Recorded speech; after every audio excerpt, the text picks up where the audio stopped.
Welcome, everyone. My name is Steve Mizek, and I'm the host of our live broadcast at Rush University Medical Center. Today, my guest is Holly Lechniak, the Outreach Director at the Autism Assessment, Research, Treatment, and Services Center at Rush. Thanks so much for joining us today.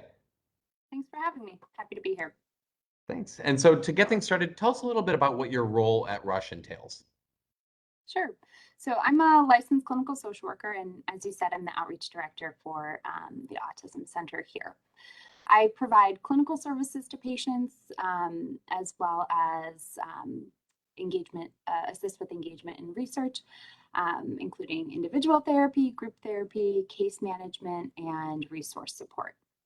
Much of what I do involves connecting families to resources, not only at Rush, but helping them navigate resources within their communities as well. And to do that, I definitely strive to stay up to date on what the landscape of autism resources looks like in the Chicagoland and broader Illinois area.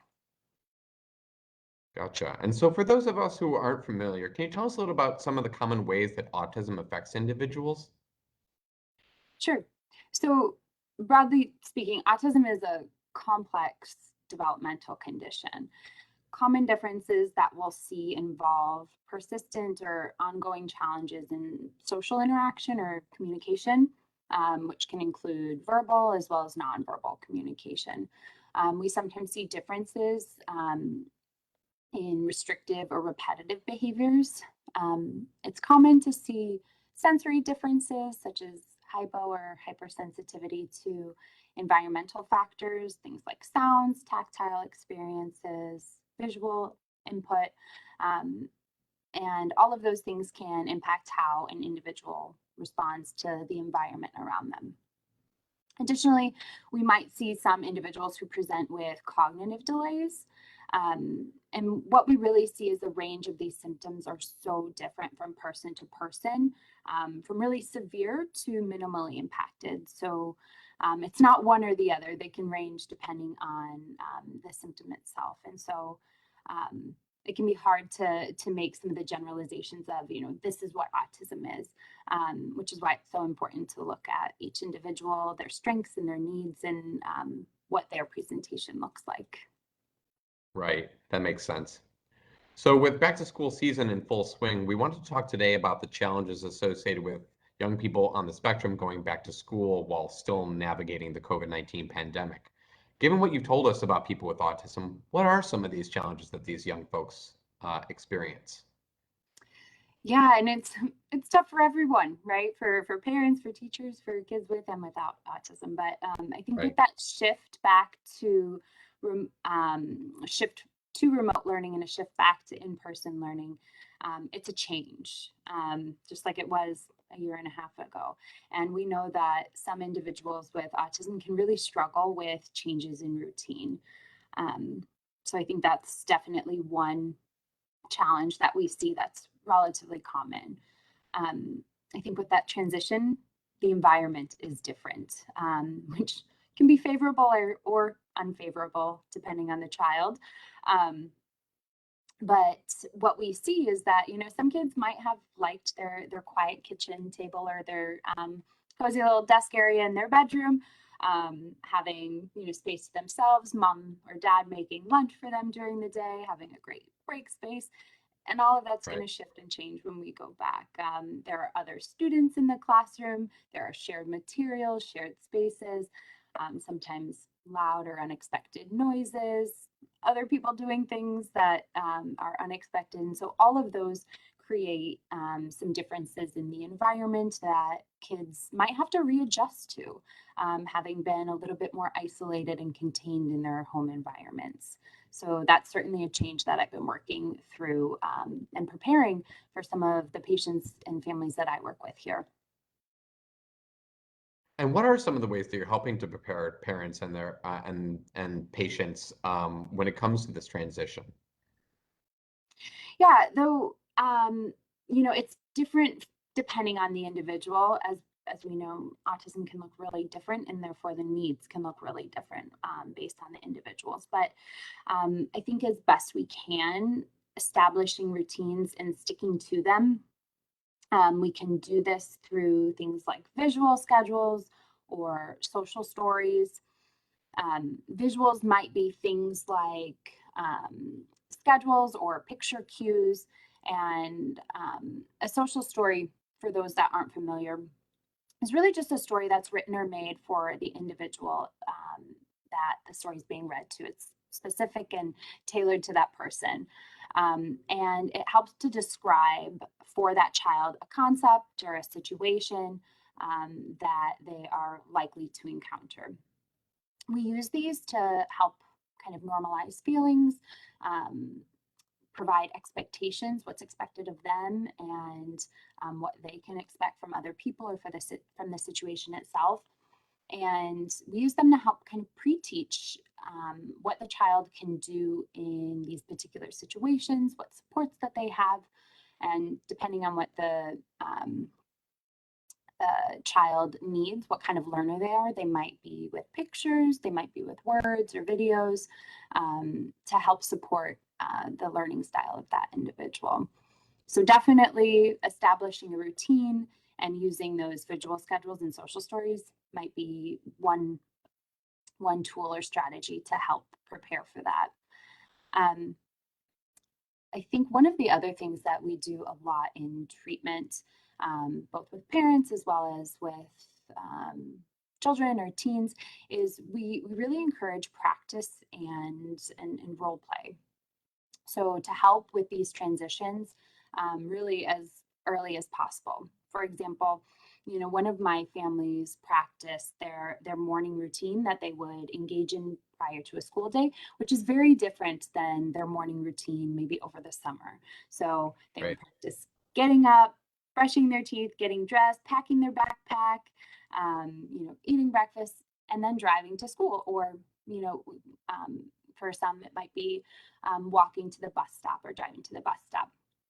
And being able to practice that ahead of time and get into the change and work through that new routine. Then when school starts, that's one less new routine, and that's one less change on that day. So practice and role play can certainly be helpful. I think when possible, being able to connect with the school teams and get a lot of them information for what your school is, what the school day is going to look like. If there are opportunities to tour the classroom and see where your child is sitting and help highlight, where's my break space going to be? Where am I going to eat my lunch? And if a tour is not possible, getting that information ahead of time so you can incorporate that into pre-teaching conversations or social stories or visuals. So I think a Right. lot of it has to do with kind of that preparation. How can we plan and prep so that my child has as much information as possible going in a way that they developmentally understand? And then how can we practice that so that it doesn't feel so new and different on that day? Right. It almost sounds like something that we wish we, as people who aren't autistic, could have access to as well. That practice is, helps us get used to all these different changes. Yeah, Speaking of practice is changes, helpful for everyone, right? yeah, absolutely. Yeah. So masks have become a standard practice for helping to prevent COVID transmission, but wearing them and knowing when to wear them seems like it could present challenges to people with autism. What in your practice have you done to help folks adapt to masks and sort of know when to apply them? Yeah, absolutely. And I think I want to acknowledge masks are really uncomfortable for many, particularly in warm weather, right? Yeah, It's not comfortable. Um, and I think we see that often exasperated with when people have these, like people with autism, when they have sensory sensitivities and or communication challenges that are really exacerbated by wearing those masks. Um, I think what I try to highlight to families is we also really know that masks work to help keep people safe. And right.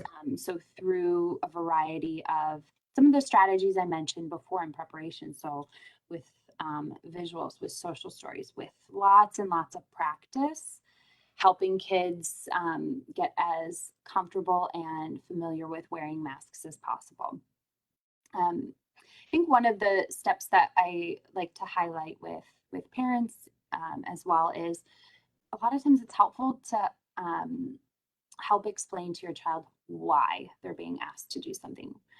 None of us like blindly being asked to do something that doesn't feel like it makes sense or we might not see everybody else doing. And so pairing those tools with also giving some information as to why we're being asked. So in a clear and concise way, being able to communicate, masks help keep me safe when I'm indoors or at school with others.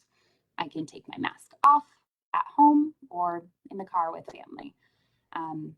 If your child needs more simple language, we can help pair with visuals, things like mask with others, no masks with family or alone.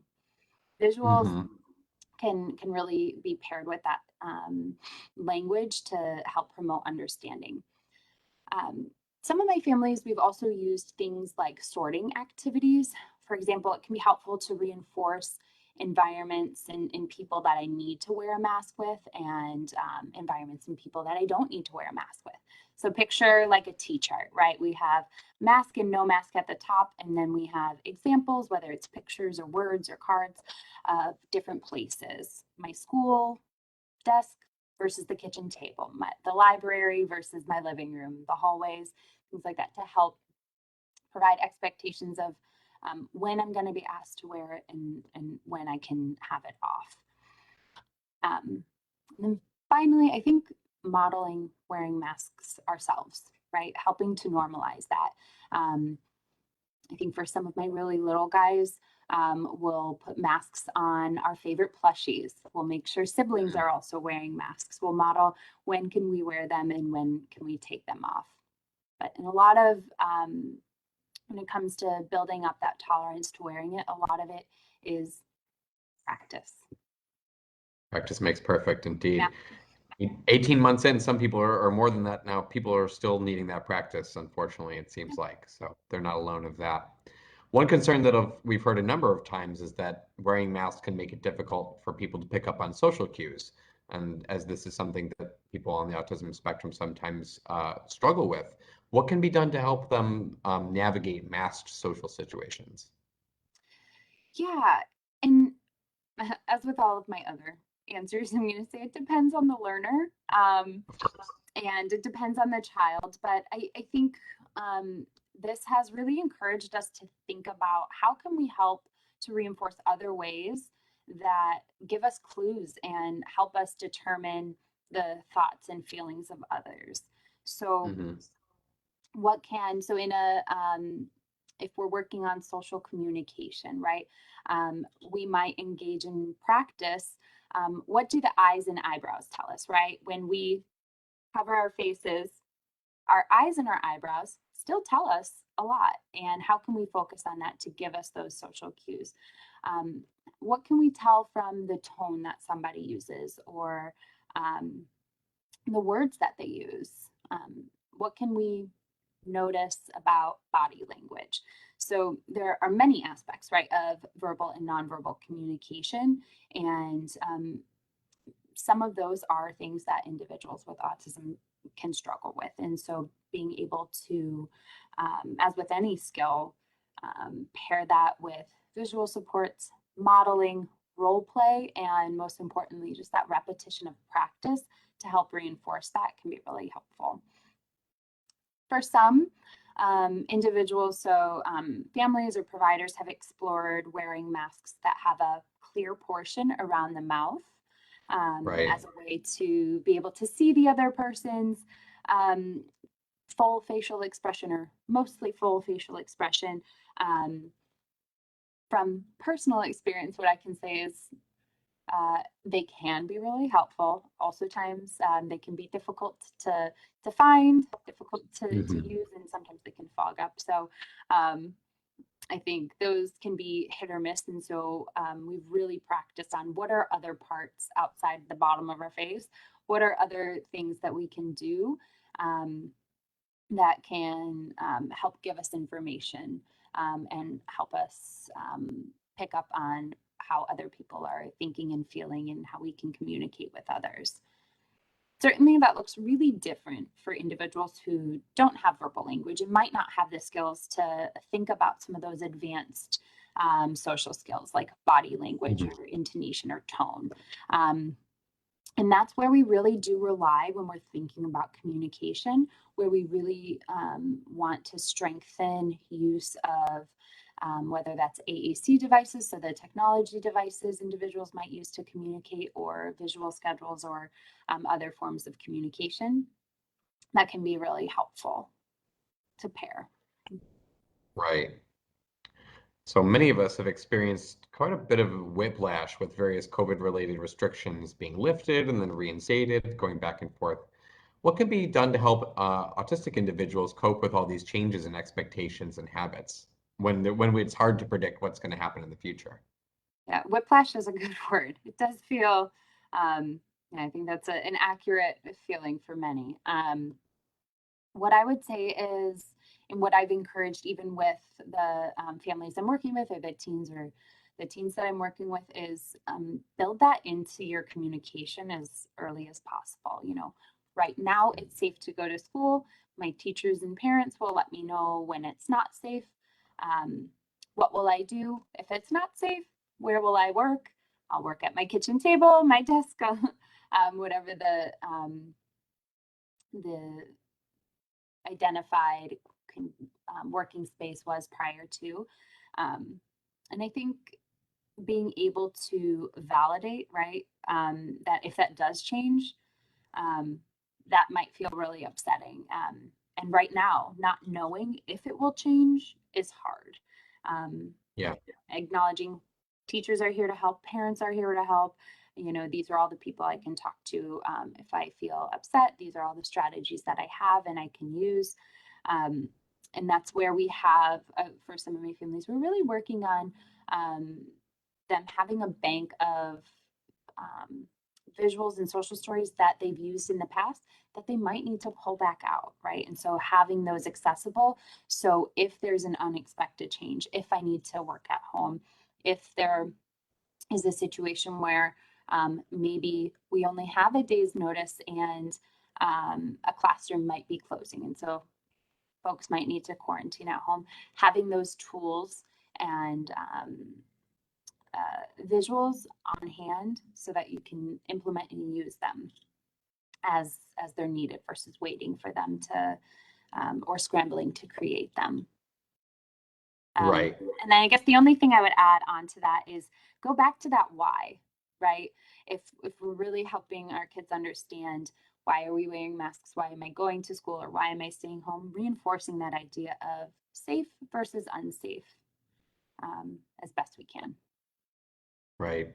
So when we're thinking about, preparing for the future, I wondered, are you talking with your students about kind of, our students, maybe the patients, however you would like to call them, are you talking about like maybe what's happened in the past at all, kind of like processing what they've been through over this time period? Because I feel like, we've all needed a lot of time and effort and thought to process kind of what's happening. I wonder if maybe in this sort of settings, you're also helping your kids process what's already happened so they can maybe better be prepared for the future as well. Yeah, kids and parents and some of my teacher friends. Sure. Yeah. Yeah, I think being able to process and acknowledge it was really hard. These are things I really didn't like about it. These are maybe some of the things I did like about, Mhm. working at home or learning at home. Um, and just being able to acknowledge and validate some of those feelings. And then also, well, what would you do if it happened again? What do you think that might look like? And I think just talking about the possibility and helping give some sort of mental picture of what might that look like. Certainly, we don't want to create additional anxiety, and sometimes fear of the unknown can lead to increases in anxiety. And so, I think if we can give we don't know some of that, right? We won't be able to answer the unknown of, will we need to come home again? Will we have to transition back to remote learning? That part we can't answer, but we can answer, if that happens, what will it look like? How can we take out some of that guesswork to reduce some of the anxiety of the unknown? Right. And so you mentioned earlier and actually repeatedly that, a lot of the care that you're providing is very individualized by the person and their specific needs. But I'm wondering how the recommendations, if you notice that there's different things that you're applying for younger kids versus older kids, or I know there are also young adults, how maybe your strategies change depending on the age of the patient versus perhaps their individual needs. Yeah. So I think for many of our younger patients, a lot of our interventions are parent facing, right? So coaching parents on how to either use or create or access some of these supports. What might that look like when you're applying and practicing with them on how do you use a visual schedule? How might we create or use a social story or social narrative to give some of those expectations? And then we might also offer coaching of how frequently should I use this? How often Mhm. should I review it? What are some creative ways to practice? So definitely it tends to be a little bit more parent facing and then modeling with the child for our younger patients. For our teens, and I would say that's true of individuals who are teens or young adults who are a little more impacted in terms of their cognitive abilities, in terms of their um, verbal language, and things like that. For our teens who are a little more independent, it's a little bit more of a blend. So we might coach Mm. the parent and the teen how to best prepare for that. How and really do a little mediation there of um, teen, how can you help the parent? Parent, how can you help the teen? So a little bit of Mm. coaching there with both.